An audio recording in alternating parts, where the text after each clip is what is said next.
Okay, handa na ba kayo mamatay? Mabuhay! Ulitin ko, handa na ba kayo mamatay? Mabuhay! Handa na ba kayo?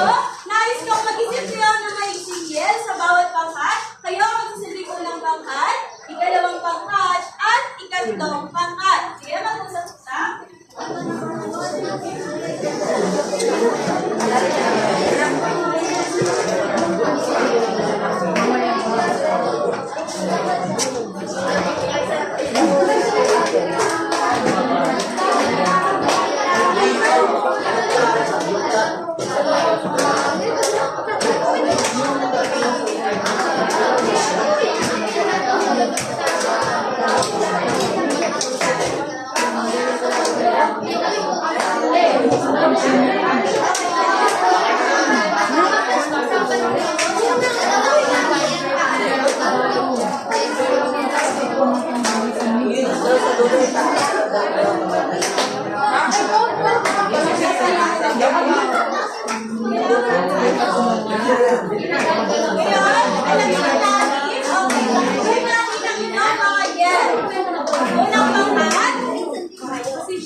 Maraming salamat. Kalawang pangkat. Maraming salamat. Kalawang pangkat.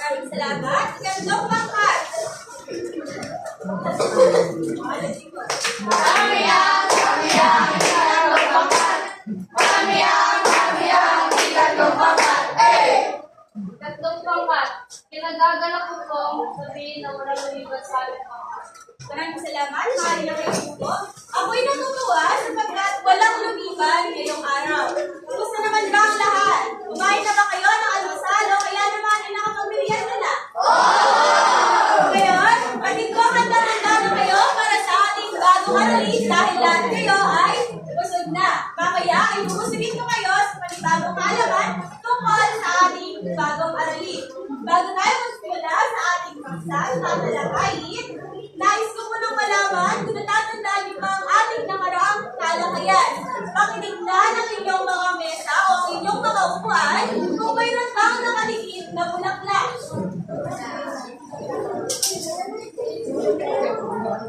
Sino mga nakuha ang bulaklak? Saan? Okay. Ang mga bulaklak na yan ay naglalaman ng magic word. Bago ninyo ibahagi ang inyong kaalaman tungkol sa ating nakaraang talakayan. Narito ang magic word para sa kulay rosas.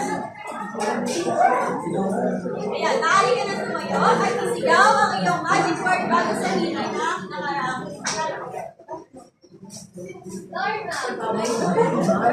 Wala kayo energy sa mga Purito. Ang purito ay naglalaman ng mga pamilyar, pagkakalas at pagkakalas. Maraming salamat. Para sa kulay red naman, narito ang iyong magic word. Narinig niya? Viva!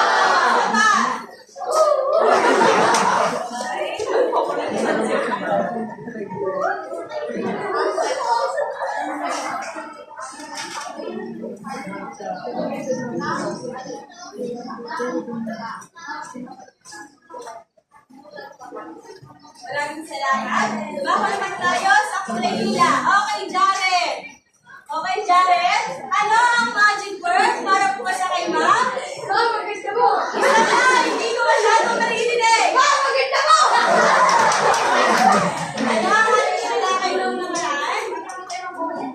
Ano mga katamihan ng Corridor? Magbigay nga ng isa. Maraming salamat. Hindi ba tatlong katangian ang tinalakay natin? Tatlong katangian ng Corridor. Sino ka ang nais magbahagi doon sa dalawa? Yung isa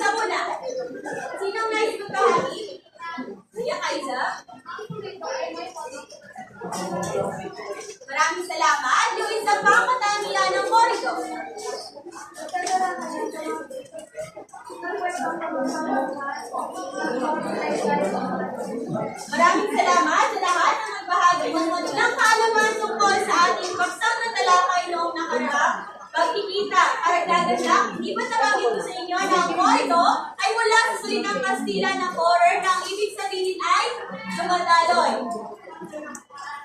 Muli, sa mapagpalang araw sa inyong lahat. Bago tayo formal na magsimula sa ating talakayan, dadako tayo sa isang laro. Ang laro ito ay may kaugnayan sa ating pagsang talakayin ngayong araw. At ito itatawagin natin. Nakibasa? Narito ang mechanics ng laro. Makibasa? Sinong nais magbasa? Sige, Aaron. Pipili ang guro ng ibang pares ng pag-aaral. Bawat pares ay mayroong bubuin na larawan. Ititigil sa pisaka ang mga larawan na nakuha. Maraming salamat. Meron po kasunod. Sinong nais magbasa? Okay, Jonah.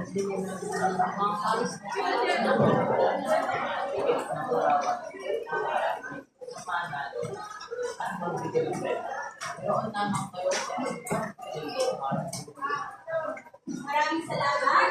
Pili ako ng 5 pares ng mag-aaral. Yeah? Ikaw? Tayo? Ang papares mo, si Christine. Dito kayo. Sunod na pares. Ikaw? At saka? Ikaw. Tayo kayo na sunod na pares, si Sandri. At Yuan. Tayo? Pares na kayo. Tatlo. Dalawang pares pa. Ikaw? At saka si Tabina. Isang pares na lang, no? Ikaw? At si Ayo. Ayun. Dito kayo sa harap. Tayo ha,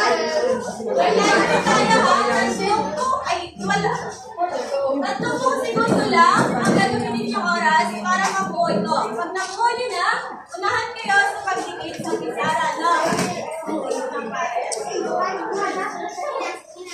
Ito pa.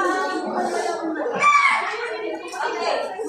Dito nyo na lang ilatag yung mga puzzle nyo, no? But wait lang, wala pa ang sinabi na to. Dito kayo lahat. Dito kayo sa litan. Okay. Ang inyong oras ay magsisimula na.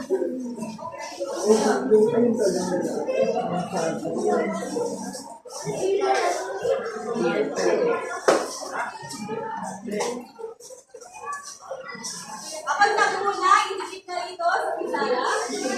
Okay,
Okay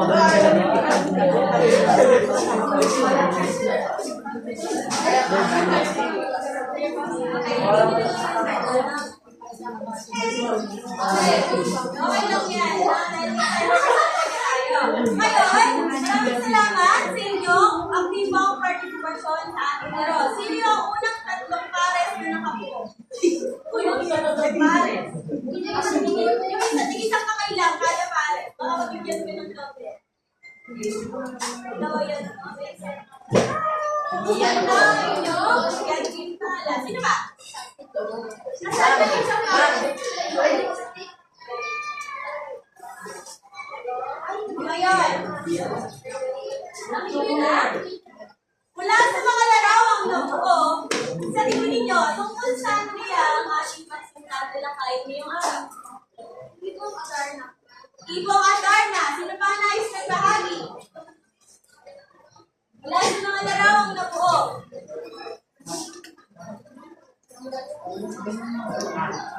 Hari, ano ba? Palasyo. Maraming salamat sa inyong lahat. Okay, ang tatalakayin natin ngayong araw ay tungkol sa isang halimbawa ng koridor na pinamagatang Ibong Adarna. Bukod dyan, narito ang mga susunod na paksa na ating tatalakayin ngayong araw. Maaari kang pakibasa, sabay-sabay. Okay, basta. Ito tayo sabay-sabay. Ibong Adarna na isinulat ni Jose de la Cruz. Sunod. Kalarawan ang karyan ng Verbanya sa Nongpan. Huwag niyo basahin ng sakto. Sunod. Kabanata 2, ang karamdaman ng hari. Sunod. Kabanata 3,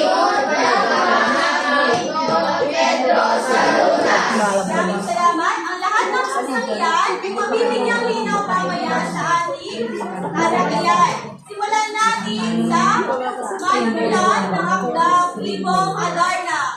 Maaari ba ang pakibasa? Si Jose de la Cruz ay binigyan ng karangalang hari ng mga makatabalog. Maraming salamat. Sunod naman. Sinong nais magbasa? Iwan. Sinilang sila sa tondo, may ilang o hindi siya nakakularan ng sarili ko.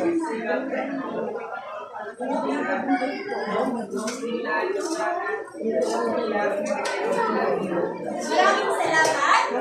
Si Jose de la Cruz ay kilala sa kanyang bilang tanyag na manulan ng tula. Maraming nagpapatunay sa kanya sa pagtutubag ng mga salita.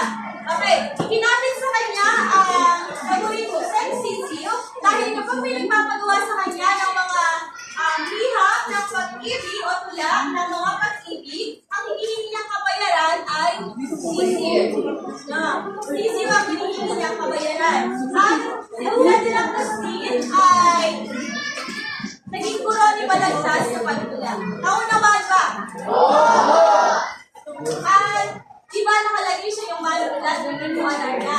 Base sa aking pananaliksik, walang katiyakan na si Jose de la Cruz talaga ang sumulat sa akdang Ibong Adarna. No? Walang katiyakan kung sino talaga ang sumulat ng akdang Ibong Adarna. Ngayon naman, handa na ba kayo?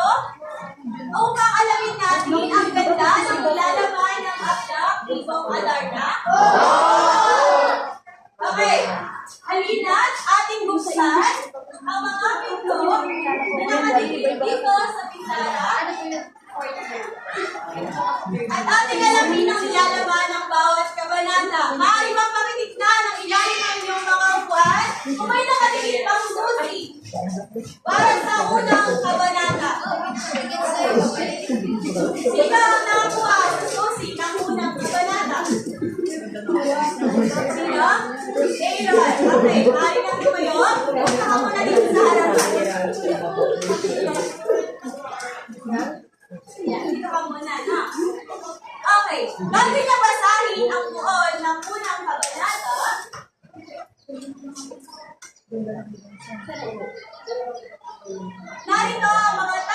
salitaan na inyong maririnig mamaya habang nagbabasa ang inyong mga aral na si Aaron. Na, narito ang mga salitang yun.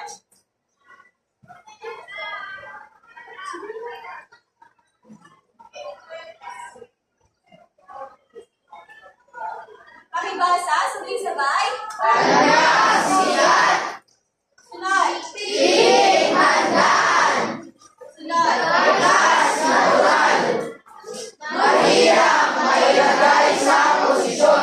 Ang huling salita.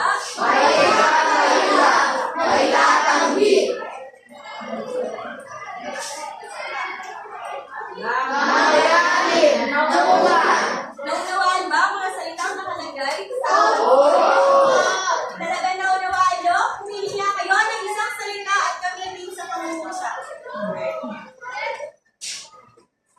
Dahil, pwede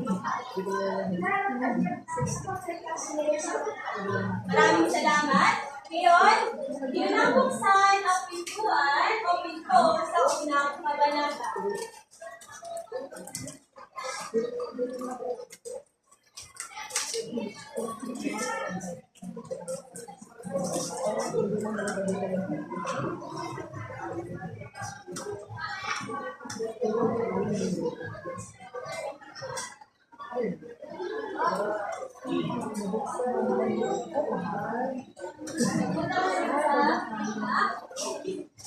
Habang nagbabasa niyan ang inyong kamagayan na si Aaron, nagpa-flash ako sa screen ng mga larawan na mga doon sa mga salitang babanggitin niya o mga senaryong babanggitin niya sa tuhod ng unang kabanata. Malinaw ba?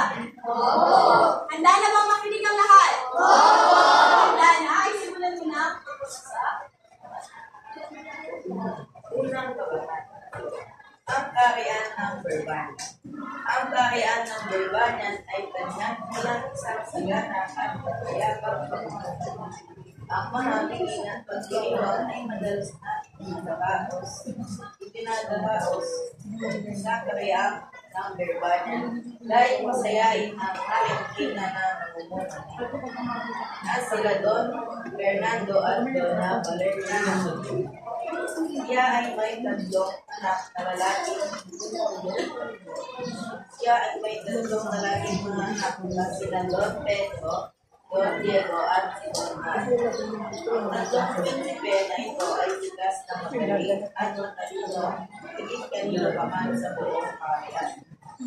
At sanay ang tatlo sa paghawak ng sandata at patalim sa pagkikipaglaban, ngunit isa lang sa kanila ang maaaring maihang bilang tagapagmana ng kaharian.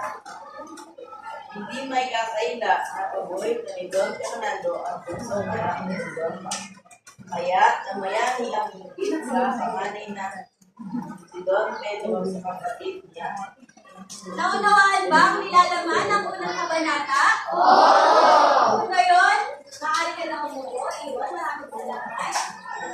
Subukin natin ang inyong mga kapunawa sa pamamagitan ng pagsagot sa aking mga ihanda katanungan. Para sa unang katanungan, paano nilarawan ang kahariang Berbanya?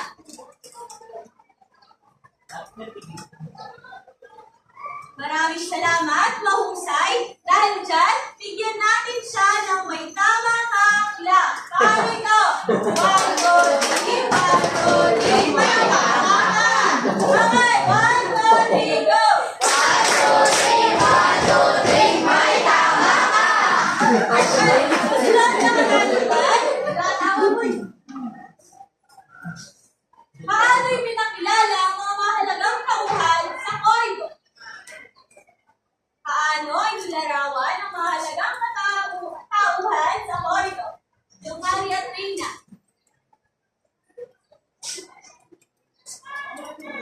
No?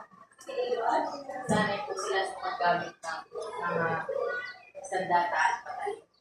Okay, bukod doon, ano pa?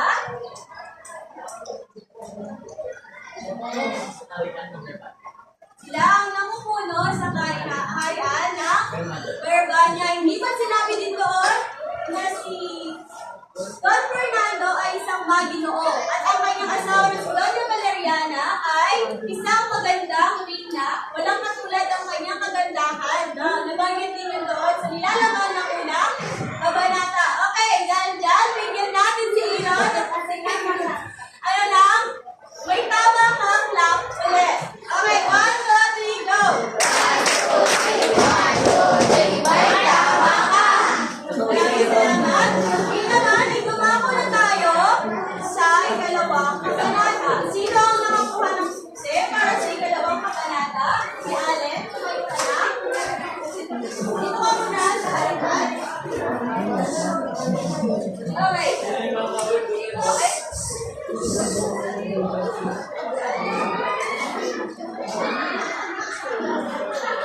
Okay,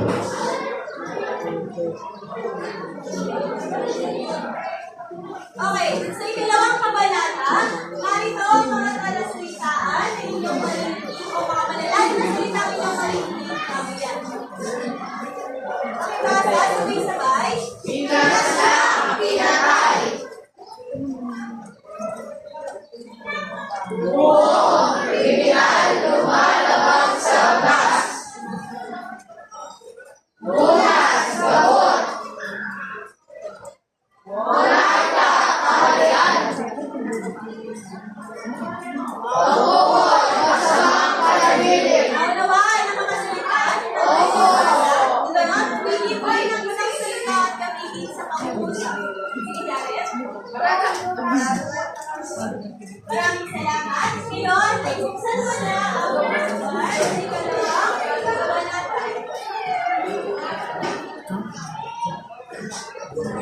Gaya ng kanina, mayroon ulit sa larawan na may papakita sa inyo mamaya habang nagbabasa ng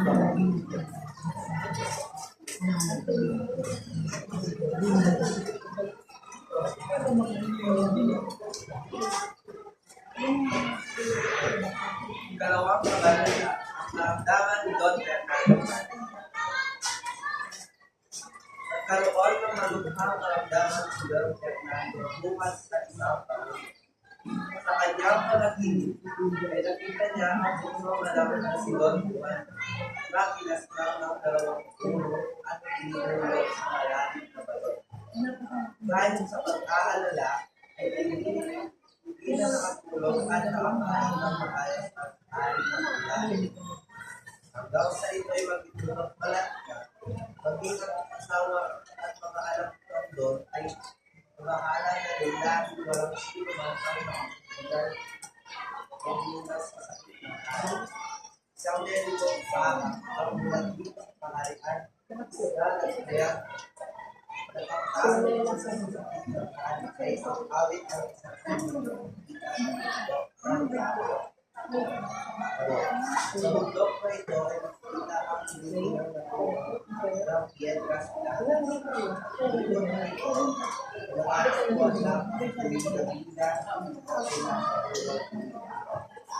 wala sa ay alas ng pulos ang pinulo ng bulaspas ng maraming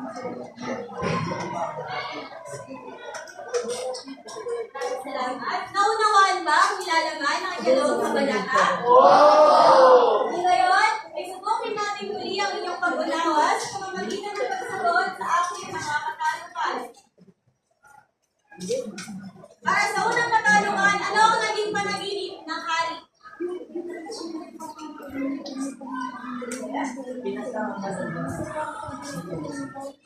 Maraming salamat, mahusay. Dahil dyan, bigyan natin siya ng winner club. Pero pareho lang yun, no? Check ko siya. Okay, 1, 2, 3, 1, 2, 3. Winner! Okay, 1, 2, 3, go! Maraming salamat. Next, ikalawang katanungan naman. Ano ang naging epekto nito sa kanyang kalusugan at paano ang hinarap ang sinurinig ito ng pag-anak sa akda? Dahil marami ang tanong o mahaba ang katanungan, doon muna tayo sa isa. Ano ang naging epekto nito sa kanyang kalusugan? Maraming salamat, mahusay. Dahil dyan, bigyan natin siya ng wow, galing lang. Paano ito? Wow, galing. Wow, wow, galing, galing. Wow. Okay, 1, 2, 3, go. Wow, galing! Wow, wow, galing, galing, wow! Maraming salamat. Sa isang katanungan, paano hinarap ang sinarinig ito ng mag-anak sa akda? Paano hinarap? Ano ang ginawa nila?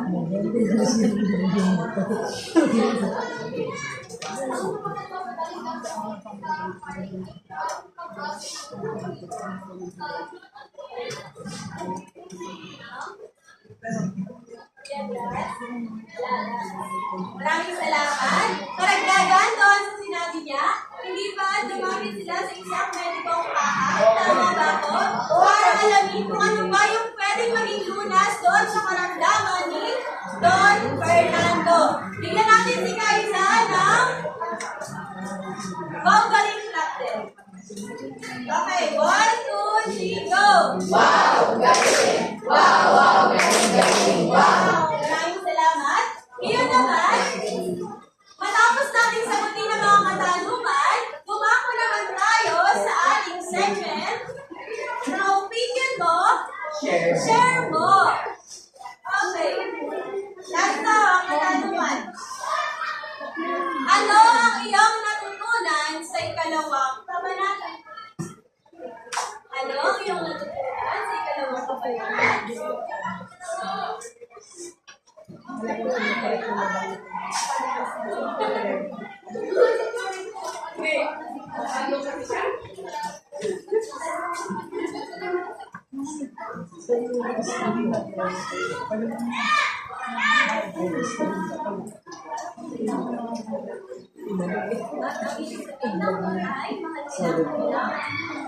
Maraming salamat. Okay, ang gintong aral sa ikalawang kabanata ay labis ang pagmamahal ng ating mga magulang.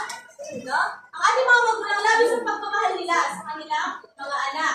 Kaya dapat, tayong mga anak ay mahalin din natin sila at alagaan sa oras ng kanilang pangangailangan. Mahal niyo ba yung mga magulang ninyo? Sigurado? Okay, hindi lang tayong mga anak ang dapat na magmahal sa ating mga magulang. Ang ating magulang kailangan mahalin din nila tayo ng patas. Walang pinipili o walang favoritism, kumbaga sa Ingles, no? Walang favoritism sa isang pamilya para hindi magkaroon ng higmaan o ng gulo sa loob ng inyong tahanan. Nauunawaan ang nilalaman ng ikalawang kabanata. Kung ganon, lumako naman tayo sa ikatlong kabanata. Nasaan ang susi ng ikatlong kabanata? Ikaw, punta ka na sa harapan. Okay, dyan ka muna. Bago mabuksan ang pinto, narito ang mga talasalitaan na marinig habang nagbabasa ang inyong kamag-aral ng sitiko. Magbabasa, sabay-sabay. Matutos, marating! Laksa-laksa, maraming lagsa. Dumako, dumikit. Namalayan, naramdaman. Isang iblak, isang sandal, isang pagkakataon. Okay, maraming salamat. Pili kayo ng isang salita at gamitin sa isang pangungusap. Aaron? Dumako ang ibon sa ating baso. Maraming salamat. Naunawaan na ang mga salitang ito? Opo. Kaya lumako na tayo sa ikatlong kabanata. Maaaring mabuksan.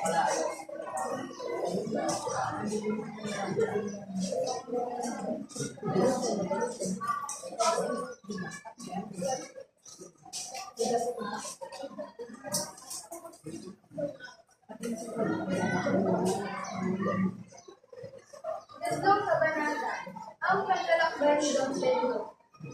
Inabot ng 3 buwan ang paglalakbay ni Don Pedro bago tuluyan ng mundo ang daang paakyat sa bundok ng Bagoong.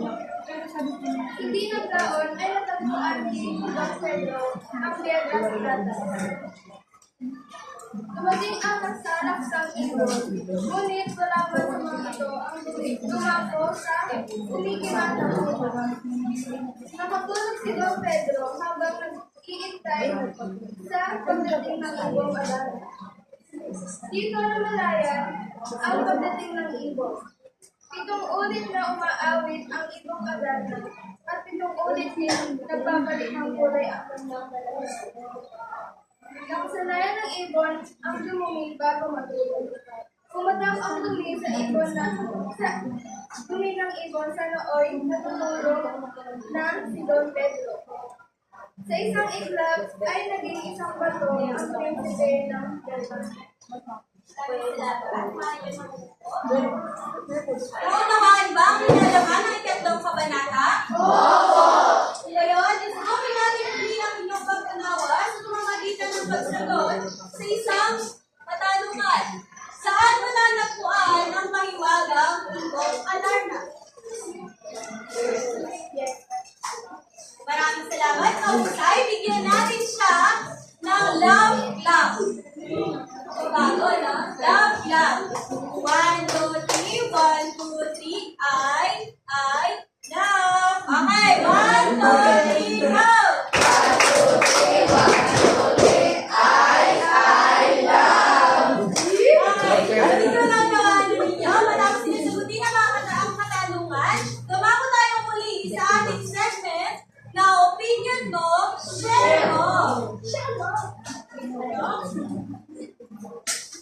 Okay, pakibasa ang katanungan.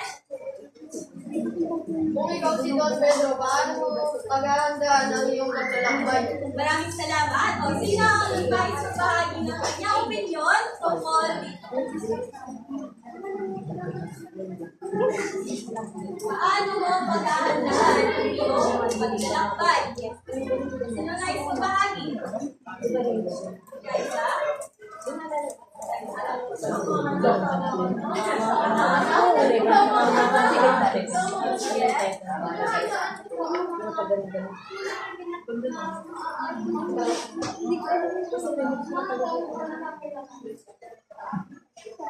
Maraming salamat.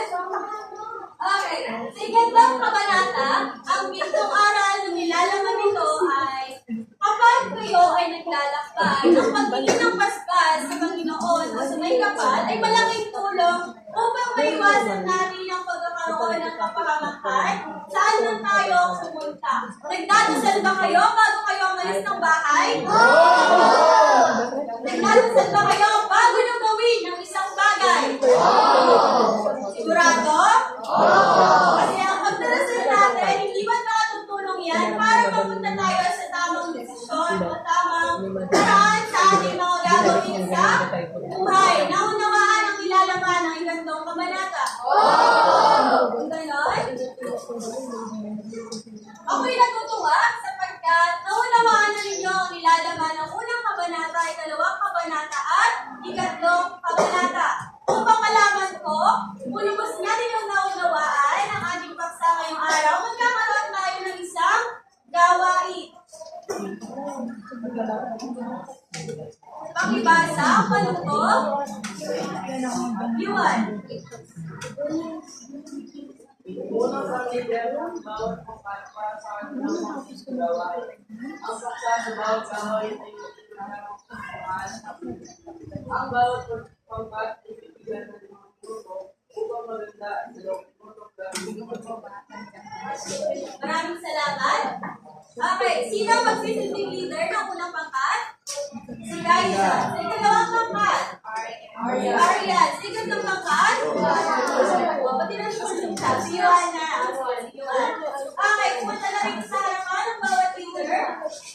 Raisa, I can do it.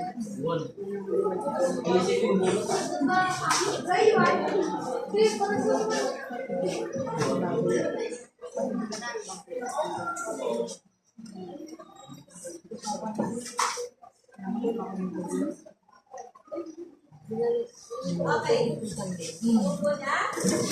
Para sa mga kamunod ng number 1 o bilang isa, ito ang inyong gagawin. Sino ang nakamunod? Unang pangkat. Okay, pakibasa kung ano inyong gagawin. Simulan natin ang tula na mayroong apat na tumutugon at ang sakto na may pagsak ng mga anak sa ama sa kanyang mga anak o pamilya. Maraming salamat. Naunawaan ba? Para sa kulay lila naman, o dahil walang lila, yung kulay rosas, ano ang inyong gagawin?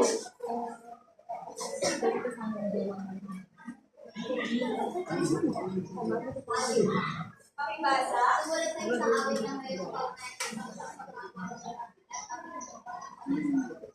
Naunawaan ba kung ano inyong gagawin? Sa ikatlong gawain naman, Yuan, anong gagawin ng inyong pangkat? Pakibasa. Sumulat na yung slogan na may kaugnayan sa pamamahan ng anak ng mga magulang. Okay. Para sa inyong gawain, narito ang mga criteria. So, hinalitan, merong 5 puntos. Sa pagiging malikhain, 10 puntos at malinaw na pagkakalahat ng mensahe, 15 puntos na ang kabuuan ay 30 puntos. Meron lamang kayong 5 minuto para paghandaan ang inyong gawain. Okay, so napangkat.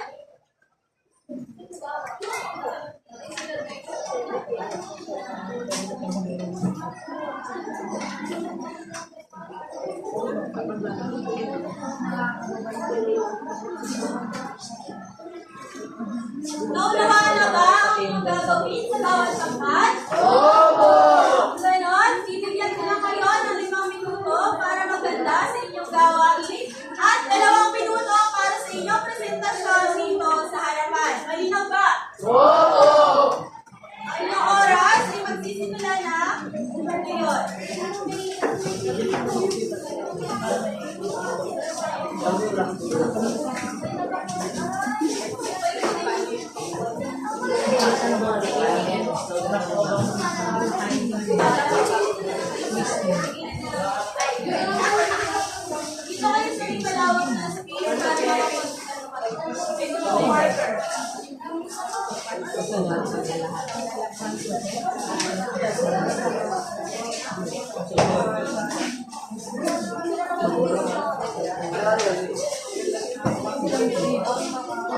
Dito kayo sa may malawak na space para makapag-marker.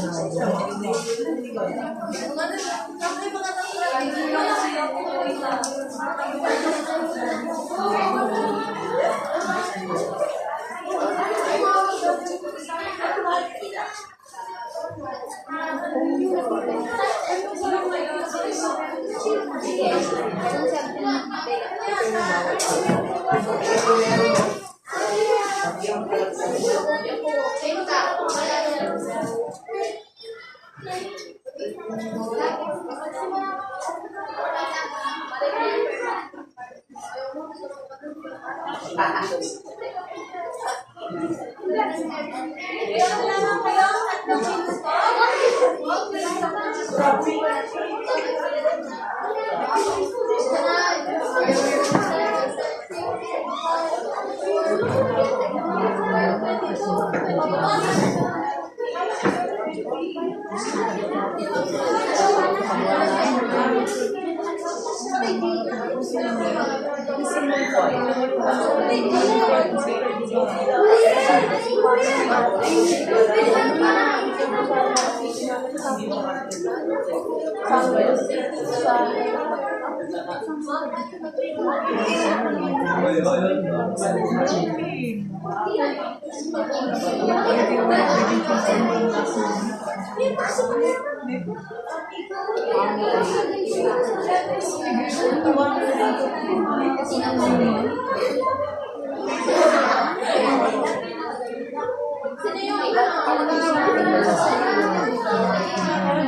lamang kayo ang 1 minuto. Okay na?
Dahil ako po,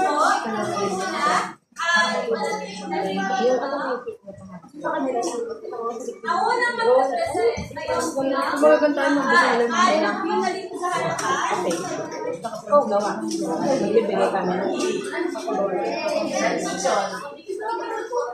Ito kayo sige.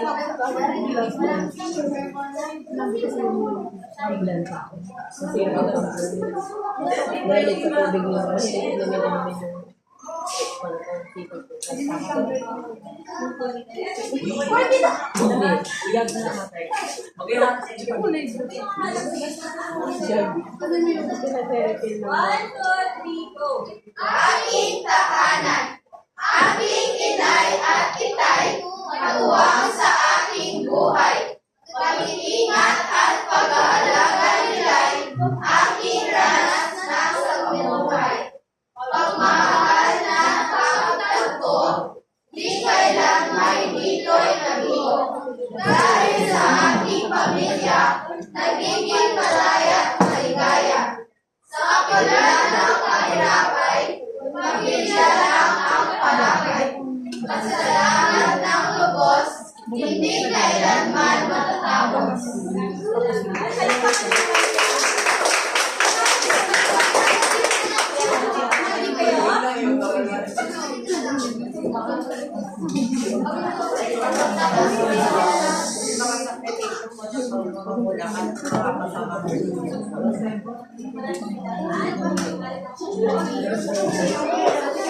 Dalawang kapan, punta na rin sa harapan. Para sa inyong presentasyon.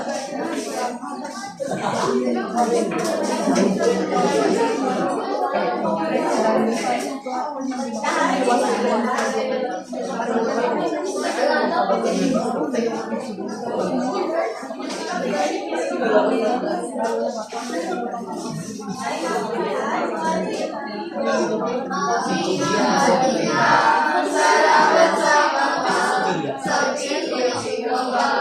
hindi aling kala, ang hirap at sakit, mga dugot pawis, at laman ng bilis, alam-alam ibukod sa harapan, nangingin ng bakal, mabigyan ng ulan, magandang buhay, ay mainap, ang inyong pagmamahal para sa amin ay walang pagkukulang, walang halaga. Tunay na kailangan, walang sumagmahal.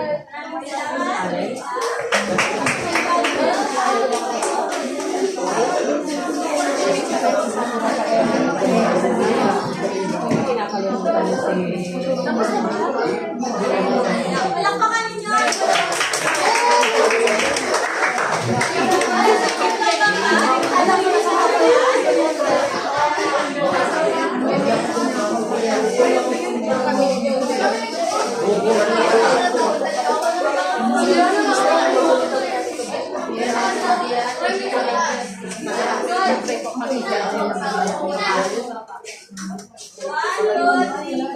Katulong ng pamilya, sasandalan, magandang kinabukasan na ating makakamtaki. Ito ang aking dahil sa tingin namin ay kaya ng At maraming salamat po para tumulong sa kumpanya natin. Maraming salamat. Palakpakan ninyo kay Gastong Papa.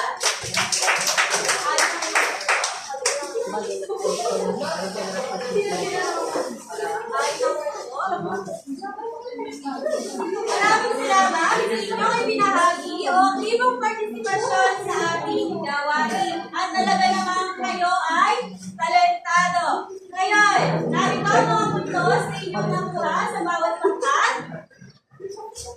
Sa unang pangkat, nakakuha kayo ng 28 puntos. Alam mo nga yun. Sa ikalawang pangkat naman, nakakuha kayo ng 26 na puntos.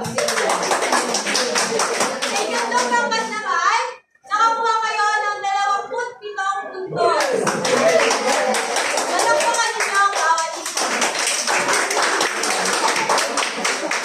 Okay.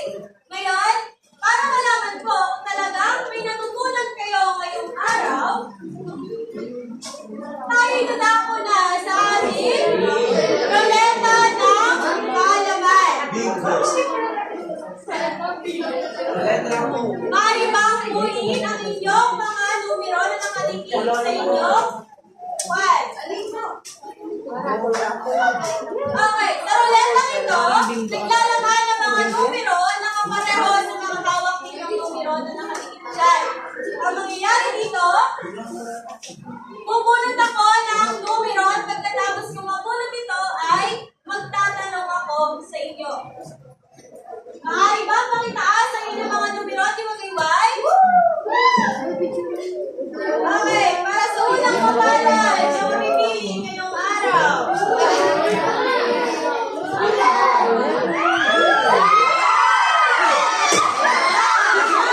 Oh my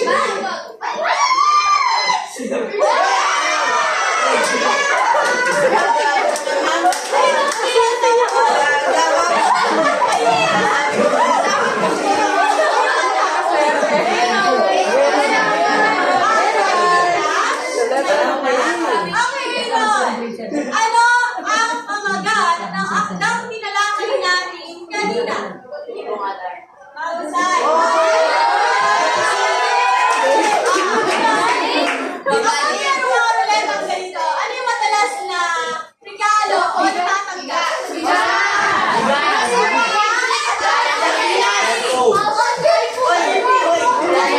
Janino, meron ka ng pang-lunch money.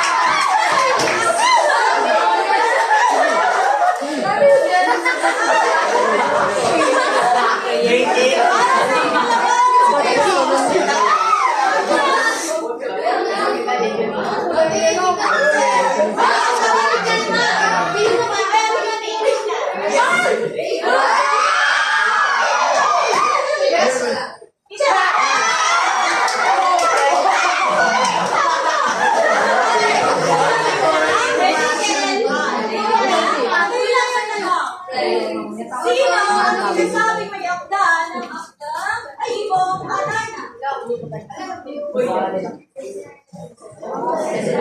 Jose de la Cruz o Jose Sirio. Okay, dahil dyan.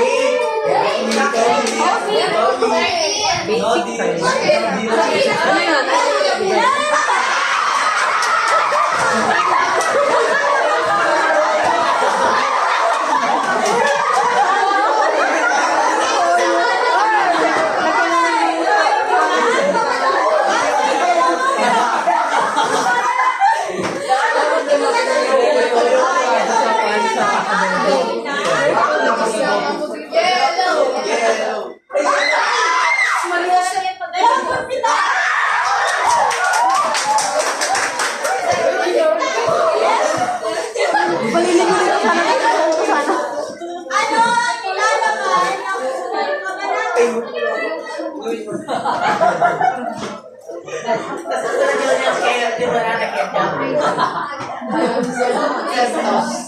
Para sa unang kabanata, sabi niya, ay binahagi doon ang pagpapakilala sa mga tauhan at ang kahariang Barbada. Ayun na! So, kaya, basta.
Okay, ang pangalan, ulit, numero na matatawag.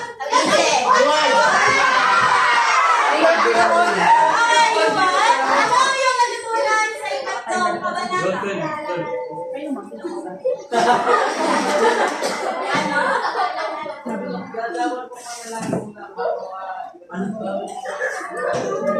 Maraming salamat. Bilang ang pagpapalala ang mga langit, bago ninyo gawin ang isang bagay o isang gawain.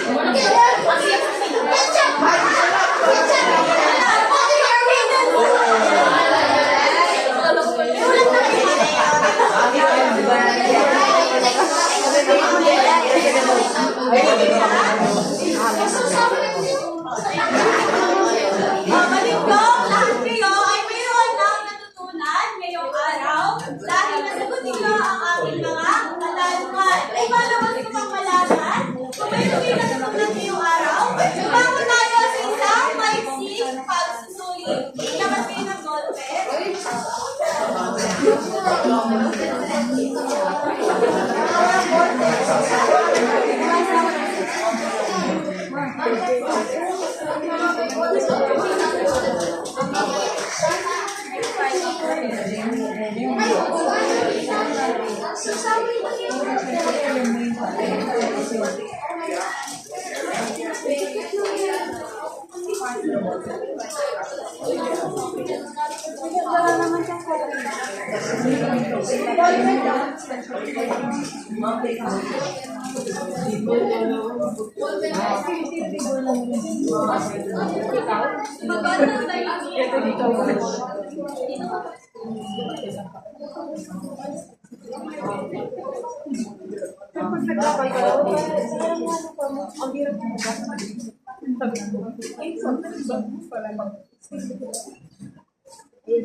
Okay, maaari nyo ipasa ang inyong mga papel mula sa ipasa rin sa harapan.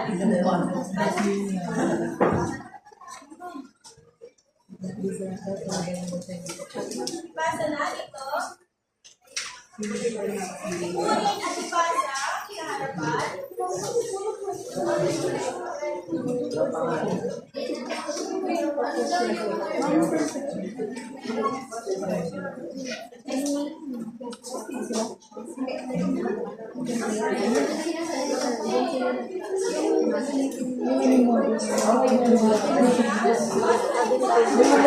Mabilis na ng pagbasa ng mga papel. maganda sa mga kasi para tayo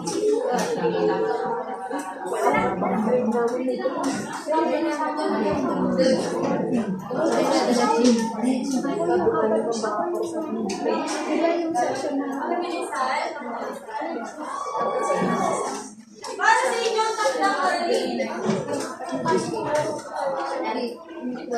Pakibasa ang inyong takdang aralin.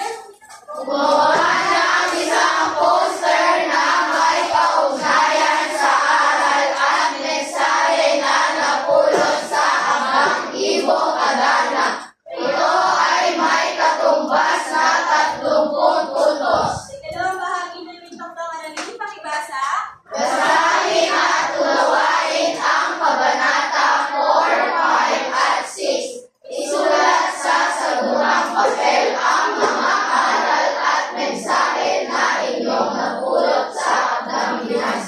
Naunawaan ba? Oo! Maraming salamat sa inyong tibong partisipasyon sa araw nito. Sa ating talakayan, katitong lahat kayo ay mayroong natutunan. Muli, magandang umaga sa inyong lahat. Maaari na kayo magmerienda.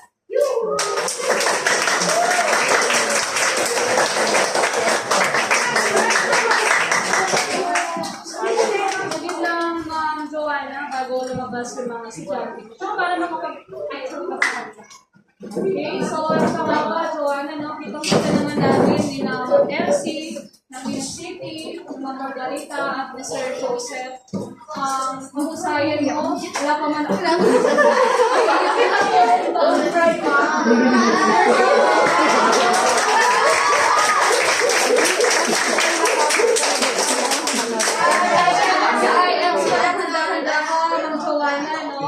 Kaya dahil dyan ay igagawad namin sa iyo ngayong araw, oras na ito, ang sertipiko ng pagbati at pagkilala na rin sa iyong mahusay na pagpapakitang puro kasama ang grade 7 Gemini ng Santo Cristo Integrated School.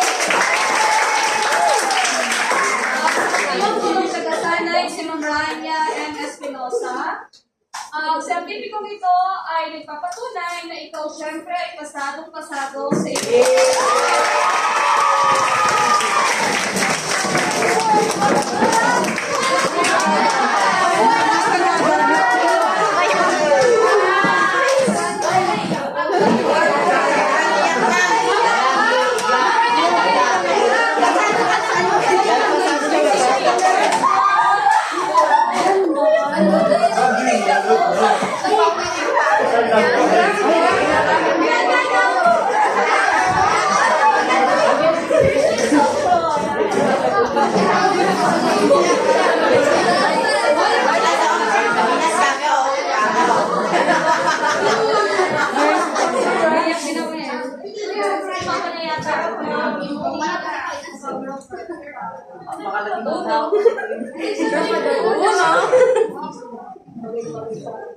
Iyak si Maya.